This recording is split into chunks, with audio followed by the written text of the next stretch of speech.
Chers apprenants, chers élèves, bonjour. Nous sommes retrouvés ce jour pour poursuivre notre cours en sciences de la vie et de la terre sur école au Burkina.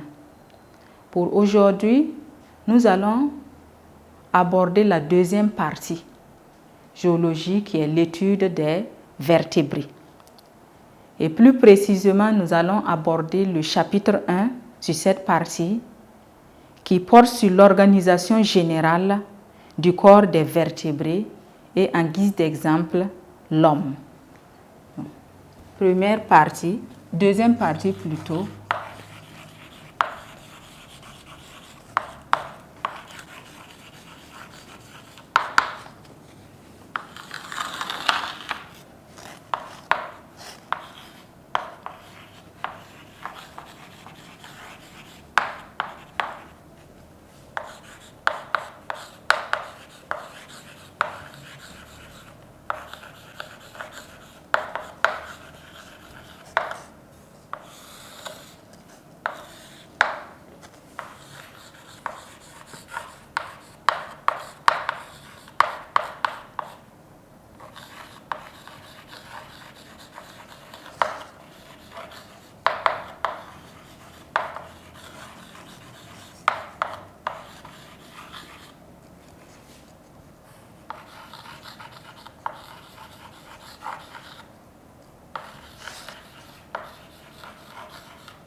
Chers apprenants, chers élèves, à l'issue de cette leçon, vous devez être capable de citer les différentes parties du corps humain, de donner les différentes composantes de chaque partie, de citer les différentes sortes de muscles selon leur forme, de décrire un muscle en fuseau, de schématiser un muscle en fuseau, de définir le squelette, de donner les différentes parties du squelette, de donner les composants de chaque partie, donner les rôles du squelette, de donner les règles d'hygiène du squelette, de définir un organe, de citer des exemples d'organes, de définir un appareil, de donner des exemples d'appareils, de définir une fonction et de citer les différents types de fonctions.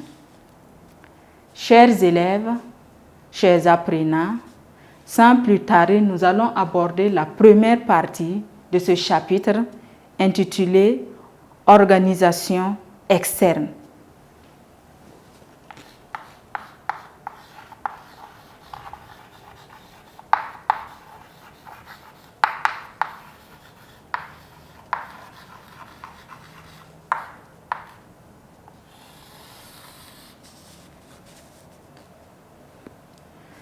Chers élèves, chers apprenants, il faut dire que quand on parle d'organisation externe, c'est la vue physique du corps humain. C'est cela que nous allons étudier dans cette partie. Maintenant, quand nous regardons un être humain, il est composé spécialement de 3 grandes parties. Il s'agit plus précisément de la tête, du tronc et des membres. Donc, comme résumé, nous dirons que le corps humain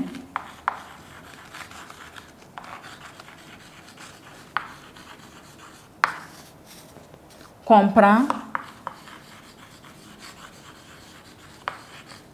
3 parties.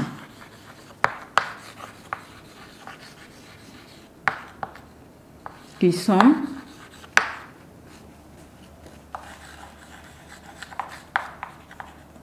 la tête, le tronc et les membres.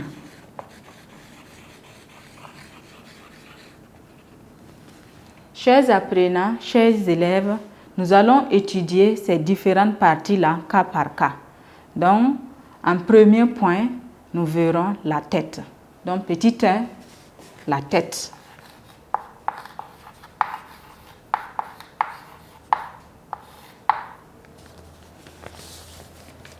Chers apprenants, chers élèves, quand nous prenons la tête, nous allons distinguer deux grandes parties. Il s'agit plus précisément du crâne et la deuxième partie, c'est la face.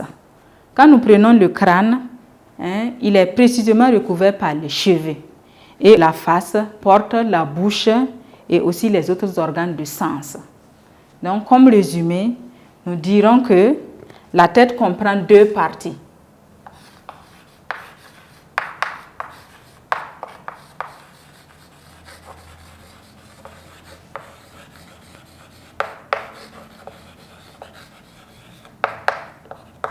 La première partie constitue le crâne et la deuxième partie, la face. Le crâne, lui, il est recouvert par les cheveux et la face porte la bouche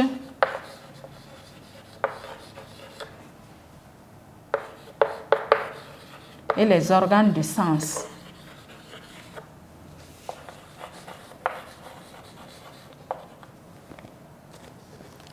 Chers apprenants, chers élèves, il faut noter que la tête est reliée au tronc par un autre élément qu'on appelle le cou.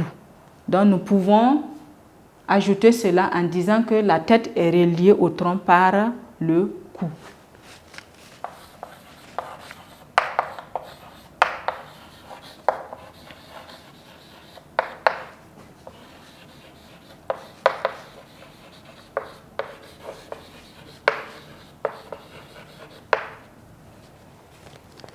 Chers apprenants, chers élèves, nous avons fini avec cette partie. Maintenant, nous allons passer à la deuxième partie qui est le tronc.